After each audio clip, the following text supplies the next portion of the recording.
Graça e paz, igreja, sejam muito bem-vindos a mais uma aula do nosso estudo do Evangelho de João e hoje nós vamos dar sequência no capítulo 12 a partir do versículo 20. Eu gostaria de ler contigo. Ora, entre os que subiram para adorar durante a festa havia alguns gregos. Estes, pois, se dirigiram a Filipe, que era de Betsaida da Galileia, e lhe rogaram: Senhor, queremos ver Jesus. Filipe foi dizê-lo a André, e André e Filipe o comunicaram a Jesus. Respondeu-lhe Jesus: é chegada a hora de ser glorificado o Filho do Homem. Em verdade vos digo, se o grão de trigo caindo na terra não morrer, fica ele só, mas se morrer, produz muito fruto. Quem ama a sua vida, perde-a, mas aquele que odeia a sua vida neste mundo, preservá-la-á para a vida eterna. Se alguém me serve, siga-me, e onde eu estou, ali estará também o meu servo. E se alguém me servir, o Pai o honrará. Agora está angustiada a minha alma. E que direi eu? Pai, salva-me desta hora? Mas precisamente com este propósito vim para esta hora. Pai, glorifica o teu nome. Então veio uma voz do céu: eu já o glorifiquei, e ainda o glorificarei. A multidão, pois, que ali estava, tendo ouvido a voz, dizia ter havido um trovão. Outros diziam: foi um anjo que lhe falou. Então explicou Jesus: não foi por mim que veio esta voz, e sim por vossa causa. Chegou o momento de ser julgado este mundo, e agora o seu príncipe será expulso. E eu, quando for levantado da terra, atrairei todos a mim mesmo. Isto dizia, significando de que gênero de morte estava para morrer.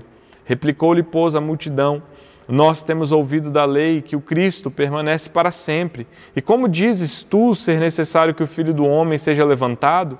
Quem é esse Filho do Homem? Respondeu-lhe Jesus: ainda por um pouco a luz está convosco. Andai enquanto tendes a luz, para que as trevas não vos apanhem. E quem anda nas trevas não sabe para onde vai. Enquanto tendes a luz, crede na luz, para que vos torneis filhos da luz.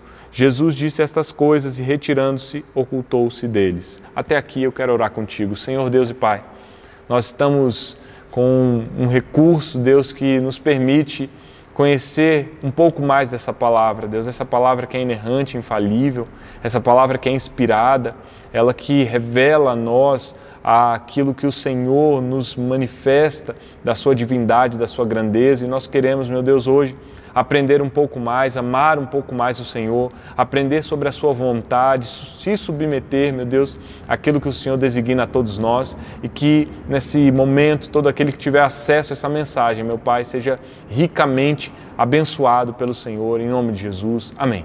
Queridos, hoje nós vamos falar sobre a vontade de Deus, falar sobre como é maravilhoso nós nos submetermos ao querer do nosso Senhor. Então, o tema de hoje é o que Deus quer, e que nós possamos aprender a nos submeter a essa vontade, porque é muito bom estar debaixo da vontade de Deus, porque essa vontade ela é boa, perfeita e agradável. E quando nós imaginamos, por exemplo, uma criança, a criança ela está ali supervisionada pelo seu pai, alguém que presume-se que vai ter uma autoridade, um cuidado para com esse filho. E você pode imaginar, por exemplo, uma criança que está doida para comer um doce, um chocolate. Ela está com um desejo ardente por comer uma barra de chocolate.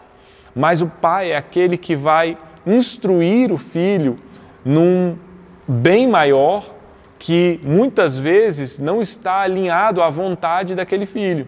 Então, se o filho, a criança, quer uma barra de chocolate, talvez num momento impróprio, é o pai que vai dizer: não é momento de você comer essa barra. O seu querer, a sua vontade, ela não é uma vontade boa para você. E é o pai que está regulando ali o desejo do filho para que o filho experimente algo muito maior do que aquilo que ele poderia ter um proveito imediato. E é assim que nós devemos entender também as nossas vidas diante de Deus. Deus é aquele que tem uma vontade perfeita e nós muitas vezes temos desejos, nós temos muitas vezes o nosso querer conflitando com a vontade de Deus. E se Deus, Ele é soberano, e se Deus, Ele é maravilhoso, nós temos que entender que essa vontade é o melhor para nós. E precisamos aprender a nos submeter a essa vontade. É por isso que Jesus Cristo nos ensinou a orar dizendo assim: venha o teu reino, seja feita a tua vontade, ou seja, a vontade de Deus governa as nossas vidas, porque quando nós nos submetemos a essa vontade, começa a haver em nós uma equalização entre aquilo que nós queremos com a vontade de Deus. Então, quando há esse encontro da nossa vontade com a vontade de Deus, ou melhor, quando a vontade de Deus ela vai nos moldando, e aí nós aprendemos a desfrutar e ter prazer no Senhor. Então é sobre isso que nós podemos meditar hoje, e eu queria que você entendesse o contexto onde nós estamos. Nós, na mensagem anterior, falamos sobre a entrada triunfal de Jesus Cristo em Jerusalém. Nós estamos na semana da morte de Cristo, na semana da Páscoa, e Jesus no domingo ele entra em Jerusalém, uma entrada triunfal, ele entra montado num jumentinho, a multidão ali em Jerusalém recebe Jesus Cristo com uma grande euforia, uma grande alegria. Eles clamam, Hosana, bendito que vem em nome do Senhor, que é Rei de Israel, ou seja, eles reconhecem Jesus como Rei, eles se manifestam em alegria diante de Cristo, mas ali no meio havia uma multidão, ou melhor, havia um grupo que não estava feliz com aquela manifestação popular favorável a Cristo, que eram os fariseus. E no versículo 19, os fariseus estavam frustrados com aquela cena, porque eles tramavam contra a vida de Jesus, e eles dizem algo muito significativo, que é: eis aí vai o mundo após ele. E em conexão com esse versículo 19, nós temos o versículo 20, que diz que alguns gregos que subiram para adorar na festa da Páscoa, eles foram atrás de Jesus Cristo. E por que há uma conexão? Porque os fariseus eles já estavam dizendo que vai o mundo após Cristo, ou seja, Jesus Cristo está atraindo não só a atenção dos israelitas, mas a atenção de pessoas de outras partes do mundo. E quando a gente fala dos gentios, a gente pode pensar que não estamos tratando só de israelitas, mas pessoas que não são judeus, pessoas que não são da fé judaica, e esses gentios, eles se atraíram a Cristo. E um desses são esse grupo de gregos que vai até Cristo buscar informações, ou seja, nós estamos falando de pessoas que têm uma fala grega e que podiam ser de qualquer lugar do mundo da fala grega, e eles vão até Jesus Cristo, ou seja, Jesus Cristo está atraindo também os gentios a si. E esses gregos, eles certamente eram tementes a Deus, porque eles vão para Jerusalém no período da festa da Páscoa para adorar a Deus, e eles vão atrás de Jesus, mas buscam um intermediário, então eles vão até Filipe. A gente pode especular a razão pela qual eles se dirigem a Filipe, muito provavelmente porque eles imaginaram que Jesus Cristo, no seu ministério, que trata primeiramente com os judeus, que eles não poderiam talvez ter um acesso tão fácil a Jesus Cristo por serem gentios, então por algum motivo eles vão até Filipe. E Filipe é um dos apóstolos de Jesus que tinha um nome grego. Apesar de ser um judeu, Filipe é um nome grego. Então, talvez por conta de ser alguém que tinha um nome grego, eles foram até ele para buscar uma aproximação maior de Cristo. Mas aqui também há uma referência que Filipe é de Betsaida, da Galileia, ou seja, de uma região ao norte de Israel, que muito provavelmente está mais próximo de uma cidade também grega, ou seja, por algum desses motivos esses homens vão até Filipe para perguntar, ou melhor, para pedir para ver Jesus. E Filipe também vai até André e eles comunicam a Jesus Cristo sobre a vinda desses gregos. Algo interessante também a gente considerar é que talvez, ou muito provavelmente, do versículo 19 até o versículo 20, passaram-se 2 ou 3 dias. E dentre esse período de 2 ou 3 dias, Marcos, no capítulo 11, vai relatar que nessa semana da Páscoa, Jesus Cristo foi até o templo e ele promoveu uma purificação no templo, ele chegou a dizer: a minha casa será chamada casa de oração para todas as nações. E talvez, por conta dessa fala de Jesus para todas as nações, ou seja, dando a ideia de que a adoração no templo, a adoração a Deus, ela não se restringiria mais aos judeus. Vale lembrar que os gentios, eles não tinham acesso aos pátios interiores do templo, eles ficavam num pátio exterior que tinha sinais e mensagens bem claras de separação, e um gentio ele jamais poderia entrar num pátio interior, ele era sujeito inclusive até uma pena de morte se ele entrasse ali num pátio interior. Então, talvez por conta dessa fala também esses gregos despertaram um interesse, porque eles poderiam ter uma liberdade maior de adoração ao Deus de Israel. Mas o interessante é que quando Filipe e André comunicam a Jesus, não se tem mais notícia desses gregos, Jesus não dá uma resposta a esses gregos aqui no texto de João. Então, sai de cena esses gregos, mas Jesus Cristo aproveita esse ensejo para trazer uma grande revelação desse momento decisivo no seu ministério. Então, no versículo 23, Jesus diz: é chegada a hora de ser glorificado o Filho do Homem. Isso significa que não era mais um futuro a hora de Cristo, não era mais algo que se vislumbrava no futuro, não, que a hora dele havia chegado. E isso muito por conta da aproximação desses gregos. Talvez isso foi um ponto culminante no ministério de Jesus Cristo para dizer que agora o Filho do Homem haveria de ser glorificado. E o que é essa glorificação? A glorificação, ela envolve algumas etapas. A morte de Jesus Cristo na cruz não é só a humilhação, mas faz parte da glorificação que o Pai promove em Jesus Cristo, e a sua exaltação. Isso a gente vê muito claro em Filipenses, no capítulo 2, quando nós vemos como Jesus Cristo foi levado à cruz, em obediência ele foi à cruz de Cristo, mas que também Deus deu ao Filho um nome excelente, ao qual todo joelho se dobra nos céus, na terra e debaixo da terra, para a glória de Deus Pai. Então, esse momento de glorificação de Jesus Cristo apontava para a sua morte. E Jesus Cristo, ele continua dizendo: olha, se o grão de trigo não caindo na terra não morrer, fica ele só, mas se morrer, produz muito fruto. E ele diz: quem ama a sua vida perde-a, mas aquele que odeia, ele preservá-la para a vida eterna. E ele fala sobre aquele que serve, tem que seguir, porque onde ele está, ali também estará o servo, e se alguém servir como Cristo serve, o Pai o honrará. E aqui Jesus Cristo começa a trazer algumas ilustrações, algumas imagens. A primeira imagem é a imagem dessa semente. A semente, ela aponta para essa glorificação de Jesus Cristo, porque quando a semente cai na terra, ela morre para que se produza um fruto. Então Jesus Cristo está falando do seu auto-sacrifício.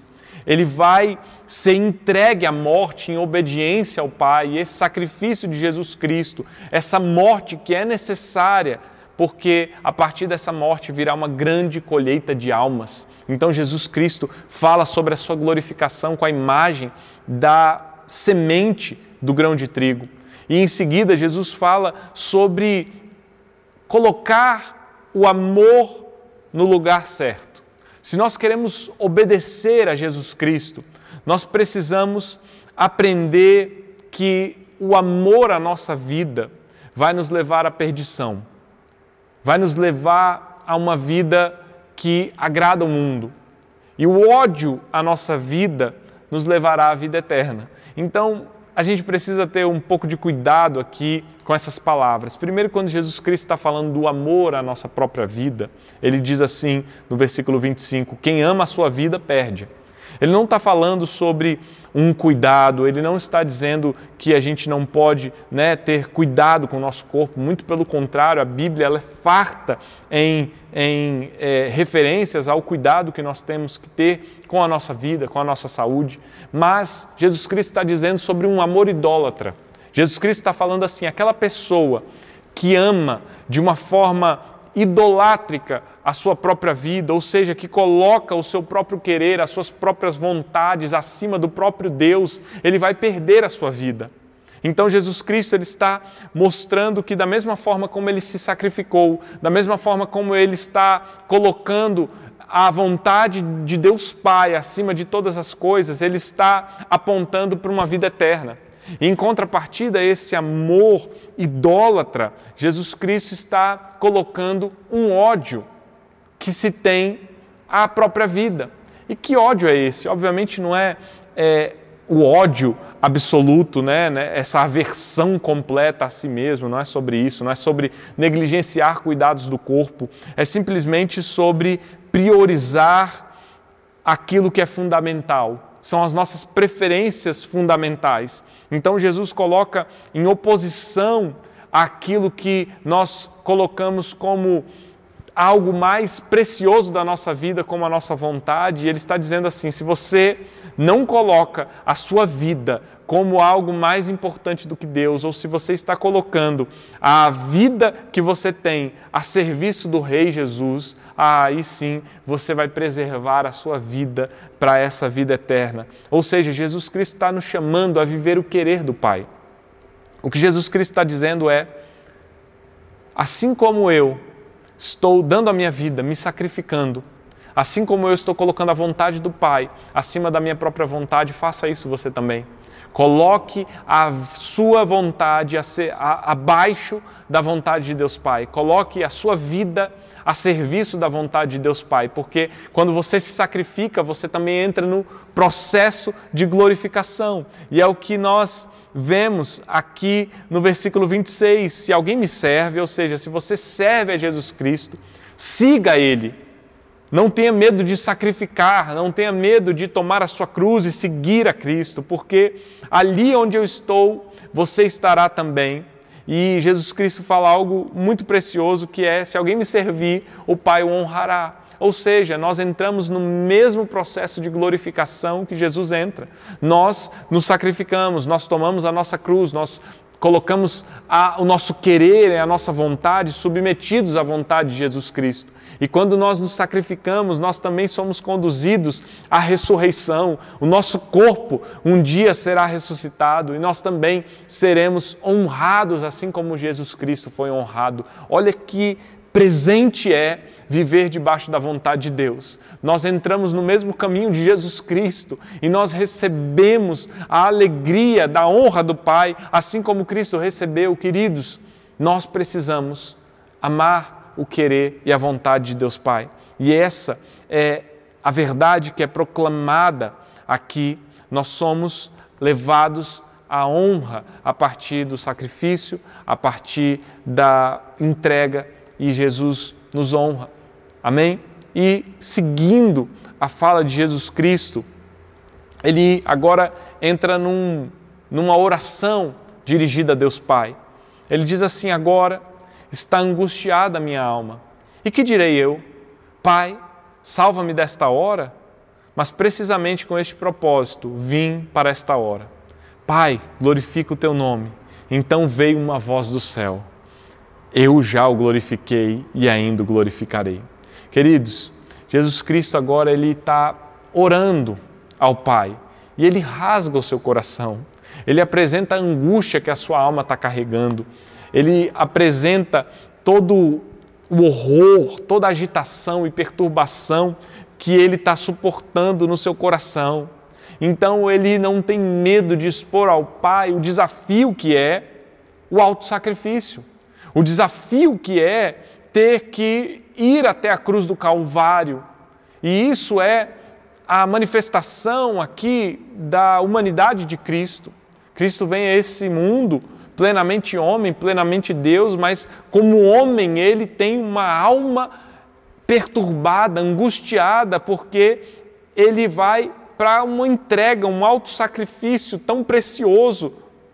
E esse momento é um momento onde ele entende que isso precisa ser feito. Precisamente com este propósito vim para esta hora, ou seja, Jesus Cristo entende que talvez o desejo dele não fosse o desejo, a vontade desse autossacrifício, mas ele entende que se submeter à vontade do Pai é o melhor a se fazer. E quando ele diz isso, o Pai responde a ele com uma voz audível. Então Jesus ouve a voz do Pai que diz: eu já o glorifiquei e ainda o glorificarei. A glorificação agora tem a ver com revelar, engrandecer, exaltar. Então Jesus ouve a resposta de que o nome dele já foi glorificado a partir do seu ministério, dos sinais, daquilo que ele promoveu na terra, mas ainda será glorificado, apontando para essa morte e exaltação de Jesus. E queridos, Jesus ouviu essa voz audível, mas a multidão ela ficou perplexa, porque eles ouviram um trovão. Alguns disseram que ouviram um trovão, outros disseram que ouviram a voz de um anjo. Jesus ouviu uma voz audível. Jesus foi o único que discerniu exatamente as palavras, e a multidão, ela ouviu alguma coisa. E em seguida Jesus explica para aqueles que ouviram, dizendo: não foi por mim que veio esta voz, e sim por vossa causa. Ou seja, ao mesmo tempo que Jesus Cristo precisava desse consolo, desse conforto do Pai, a voz ela não foi somente para que Jesus Cristo fosse encorajado, mas essa voz também foi para que fosse selado o benefício que viria para aqueles que experimentariam o sacrifício de Jesus e que levaria à salvação dos perdidos. Olha que coisa maravilhosa! E ele diz assim: chegou o momento de ser julgado este mundo e agora o seu príncipe será expulso. Jesus Cristo está dizendo que a sua morte vai trazer ao mundo o início de uma vitória. Essa vitória, ela vai ser, obviamente, consumada na sua segunda vinda, é o que nós percebemos a partir da leitura de Apocalipse, mas nós sabemos que antes Satanás ele governava de uma maneira muito intensa esse mundo.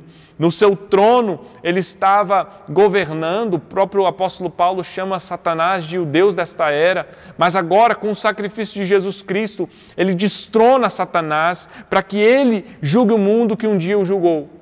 Então Jesus Cristo, no versículo 32, ele continua dizendo: e eu, quando for levantado da terra, atrairei todos a mim mesmo. Ou seja, Jesus Cristo, ele fala da sua morte, que é uma morte de cruz, ou seja, essa expressão ser levantado aponta para uma morte, né, na cruz do Calvário, como Jesus morreu, e o próprio apóstolo João, ele explica isso no versículo 33, dizendo o gênero de morte que Jesus estava para morrer. Mas essa morte é uma morte que vai levar pessoas de todas as tribos, línguas, raças, de todas as nações até ele. Ele atrai essas pessoas e Jesus Cristo, ele é o nosso Deus.